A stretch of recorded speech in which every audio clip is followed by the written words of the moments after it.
In this video, we're going to be taking a look at this laser enclosure provided to me by Creality. We're going to go over the assembly of it as well as the various methods we can use to filter and extract smoke and fumes from this thing. And I've got a bunch of hose adapters here that we can use to make that possible. And I've got an LED light mod to make it so much easier to see inside of this enclosure. This unit was originally sent to me alongside the Creality Falcon 2 22-watt laser cutter and engraver, which I did a previous video on. If you guys are looking for that video, check the link in the top right-hand corner of the screen right now. Otherwise, big thank you goes out to Creality for sending me these products to test out and tell you guys about. And at the end of the video, I'll be sharing with you guys my thoughts and opinions on this thing. So let's get started. The unboxing process here will be pretty short and sweet. An enclosure like this is more or less like a mini tent, so what you'll get in the box is going to be fairly limited. You're going to get the canvas style cover, you're going to get the fiberglass rods that make up the frame, and all of the plastic connectors to connect those rods together. There's a small USB powered fan, there's a 3-inch hose flange, some hardware, and then the flexible 3-inch hose itself. The assembly is very straightforward, but the included instructions aren't the best, so I'll walk you guys through this. In front of me, I laid out all the rods labeled number 1 and have organized and grouped all of the plastic connectors into 3 various types. So first we're going to take the number 1 rods and we're going to connect them all with the straight connectors. The rods are just a friction press fit, so press them in tightly until they're fully seated. And we're going to do this for the remainder of the number 1 rods. Predictably, the next rods to assemble are the number 2 rods, and there's a total of 4 of them, and there are 2 of the straight connectors left. So we'll assemble the 4 remaining number 2 rods with the 2 straight connectors. We'll go ahead and put these aside, and then we'll grab rods numbers 3, 5, and 6. We'll also grab 2 of the corner connectors, and these are not the 90-degree corner connectors. Assemble them as I'm showing you here in the video, and just make sure that the empty spots on those connectors are facing in the same direction. Now we can grab another set of rods labeled 3, 5, and 6 and build the exact same thing, just a mirror image of one another, so that again the empty spots in the connectors are facing in the same direction, opposite of the ones you just made. Now we can move to the end of the number 6 rod, which does not have a connector on it, and we can put one of the 90-degree connectors on there. With the assembly laying flat on the table, we can grab a number 4 rod and stick it in the end of the 90-degree connector, and again we can do the exact same thing on the other mirror image assembly that we just put together. These 2 assemblies make up the 2 outermost sides of the enclosure. And if you stand them up on the table like I'm showing you here, you can grab 2 more of the 90-degree connectors and put them on the ends of the number 4 and the number 3 rods. You'll again want to pay attention to the direction of the connectors so that all of the open sides are facing in the same direction. And as you can see at the bottom of the assembly, we're missing a long rod to connect the 2 bottom connectors. And for that, we're going to grab the rods that we connected with the straight pieces, and these were rods labeled number 2. This now closes this loop of the right-hand side of the enclosure, and we're going to proceed to do the exact same thing on the left-hand side of the enclosure. And so we have our 2 90-degree connectors at the bottom and the 2 number 2 rods with the straight connector in the middle. And again, we now have the left-hand side of the enclosure complete.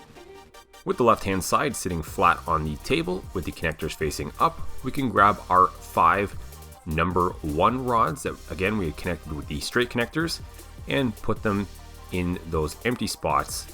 And now we have the center portion of the enclosure starting to come together. The weight of the unsupported long rods is naturally going to make them want to flop down, so we're going to grab the right-hand side of the frame and start to push those number 1 rods into the connectors on the right-hand side of the frame. Now we've assembled all of the frame members, so we're ready for the skin portion of the tent, and that's simply going to slip on top of all the frame members, and you're going to have to manipulate it and stretch it lightly over top of all of those rods, and eventually it will sit securely in place. This is easier to do if you have a second person to help you, but it's also manageable just with one person. Now we can open the front access window by unzipping the zippers, And this is going to allow us to access the inside of the enclosure, where you'll find a bunch of Velcro loops. Each of those Velcro loops will loop around the rods that make up the frame, and that's going to keep the tent skin from ever coming back off.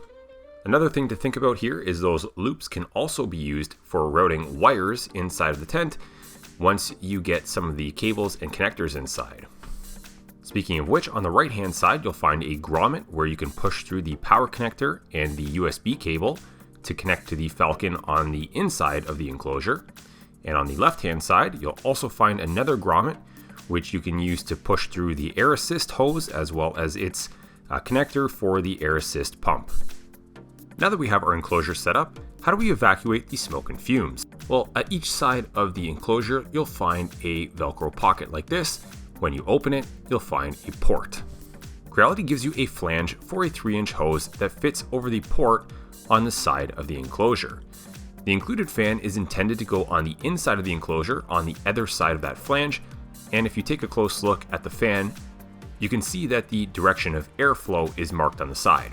In my opinion, this fan is not going to produce enough pressure to push smoke and fumes through many feet of the included 3-inch hose. So instead, I'm going to mount it to the other side of the enclosure and I'm going to use it to pull fresh air into the enclosure. Ideally, we want to balance the airflow. Whatever volume of air is exiting the enclosure should be coming in at the same rate. So you can see I have it mounted to the right hand side, and the direction of airflow is from the outside to the inside of the enclosure. On the outside of the tent, I 3D printed these green flat flanges and used the included hardware. If you don't have a 3D printer, you could easily cut the same flat piece out of some 3mm wood, for example. The left side is where I installed the included 3-inch hose flange, and since the hardware was used for the fan, I had to scrounge up some extra M4 hardware. On the inside of the enclosure, on the opposite side of that flange, I again have one of these green 3D printed flat flanges. You can see that the Creality Falcon fits nicely inside, with enough room even for the tool caddy that I had designed and installed in that previous video where we looked at the Creality Falcon. Despite there being a generous amount of room inside of the enclosure, I do wish they put the exhaust ports a little bit higher. As you can see, the inlet and outlet ports are directly in line with the side of the frame, and this might hinder the performance of this fan a little bit. So now we have air coming in, but how are we going to get it out? Well, the 3-inch port on the side will obviously fit the 3-inch hose from Creality. You can secure this hose to the flange with a common worm gear clamp.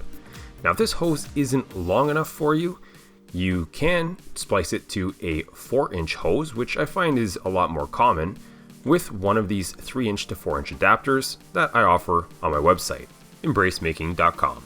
Personally, I have a preference for the 4-inch hose just because I find that it's more common and pretty easy to find at your local hardware store. Additionally, I find it's easier to find 4-inch inline fans to provide the suction through the hose to suck all the smoke and fumes out. That being said, if you want to skip the adapter and cut right to the chase and just go with a 4-inch hose, I also offer an adapter that will allow you to mount the 4-inch hose directly to the enclosure. This is another item that I offer on my website, embracemaking.com, and you can see that it has the same bolt pattern as the 3-inch adapter, so it'll be a direct replacement for the part from Creality, and you can reuse the original hardware. And again, you would secure the 4-inch hose to this piece here with a worm gear clamp. On the other end of the 4-inch hose, I've rigged up an inline duct fan, and I've attached it to this panel which fits inside my basement window frame. Unfortunately for me, I really don't have easy access to the other side of this window. There's a deck sitting right on top of it, so I had to settle for something like this. If I had access to the other side of the window, likely what I would have done is taken some more 4-inch hose on the other side of the fan, run it right out the window, and perhaps around the corner of my house, so none of the smoke and fumes get pushed back in through the basement window from the pressure differential from the outside of the house to the inside of the house. If you guys are looking for some suggestions on these fans, I'll put some links in the video description down below. They come in a variety of brands, flow rates, and with various features like speed control as well, so I'll give you guys a few options down there. This setup worked very well for me, and you can see it in action here as I'm cutting through some wood.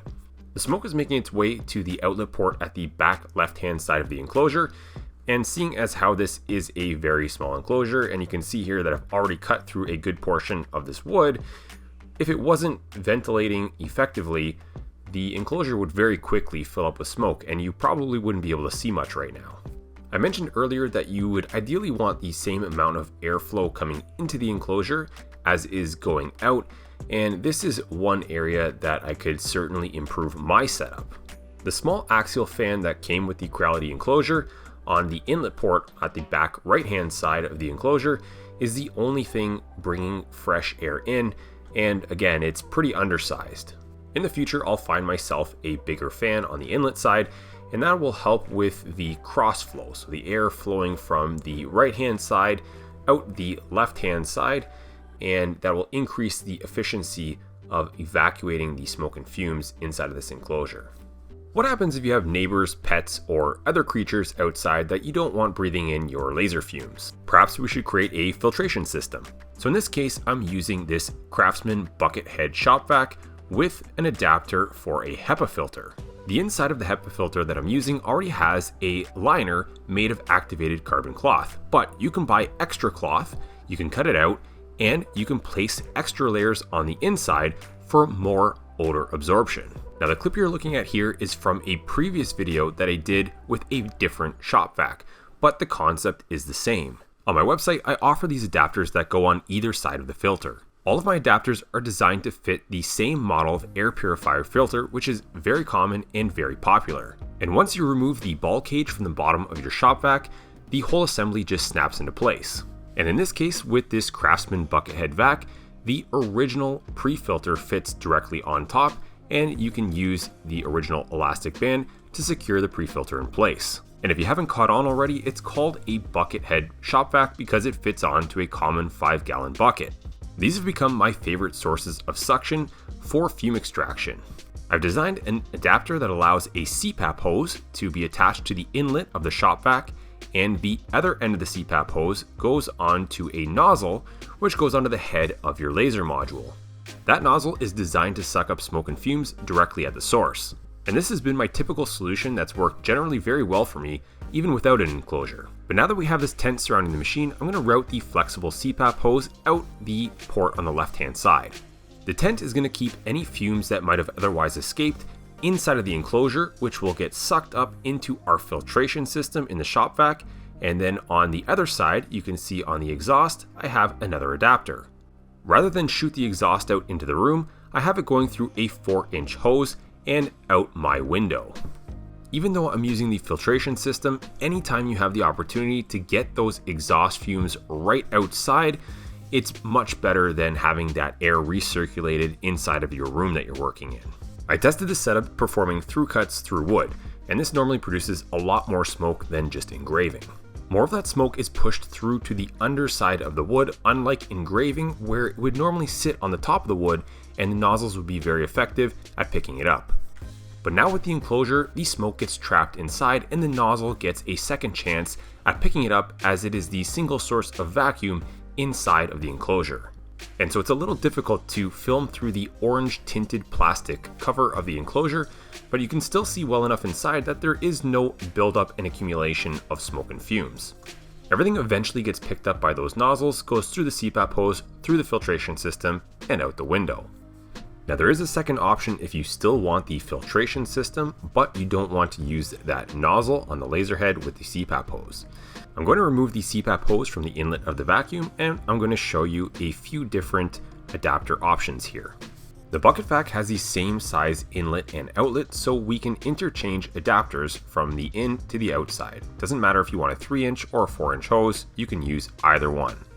And so right now I'm showing you the 4-inch adapter on that inlet, but again, we can remove that. I can take the 3-inch adapter from the outlet and I can switch it over to the inlet, and then we can use the original Creality hose.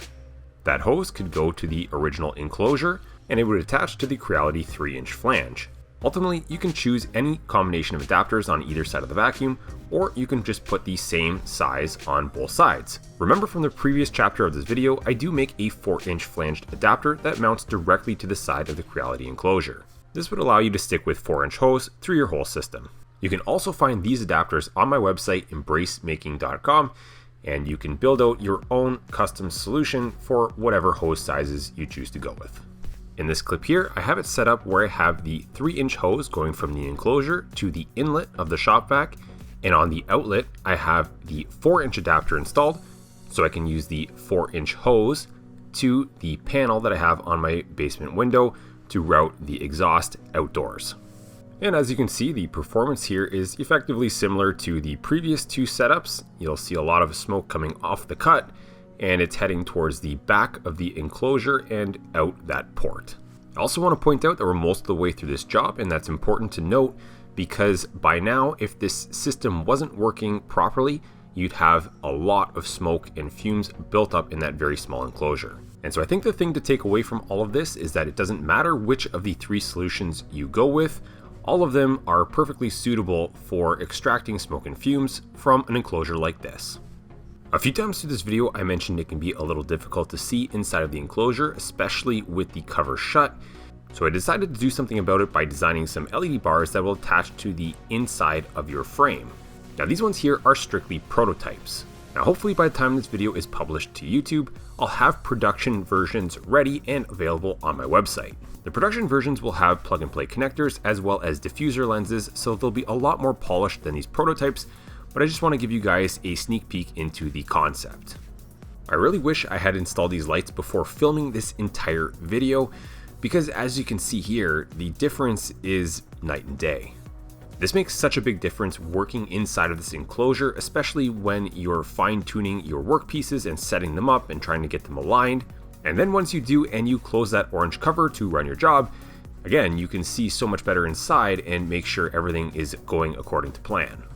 And in my case, had I done this before filming, all of those video clips of the machine running inside of the enclosure with the cover closed would have just come out so much better. But as they say, hindsight is 20/20, and that's part of the reason why I make these videos, so that you guys can learn from my experiences. So please keep an eye out for these on my website.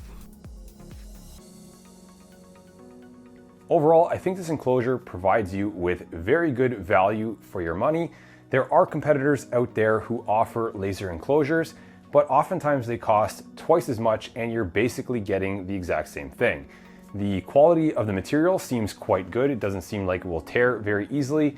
And I also like the amount of height that they give you. It seems quite a bit higher than some of the other competitor models out there, as well as this very large access hole in the front here, which obviously makes it easy to get in there and set up your workpieces.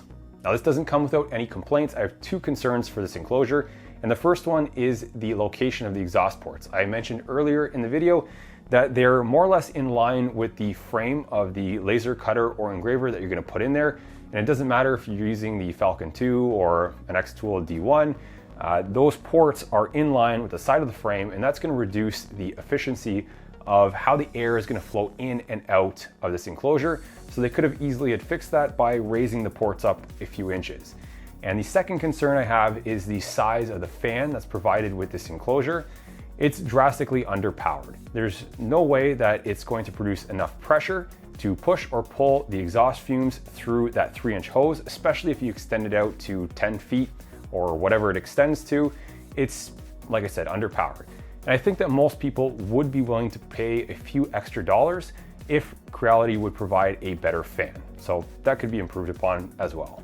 Beyond that, it does what it is intended to do, and that's to cover your laser cutter or engraver and capture the smoke and fumes inside, allowing you to evacuate them out of your workshop or wherever space you're working within.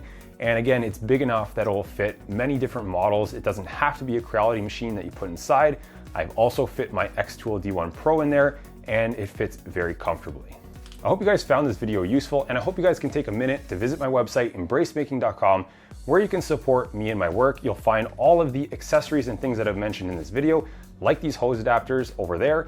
And if you guys are looking for anything else that I've referenced in this video, I usually put all the links in the video description down below, so go check that out. I want to say one more thank you to Creality for sending me this product. And again, thank you to you guys for watching right to the end. See you guys in the next video.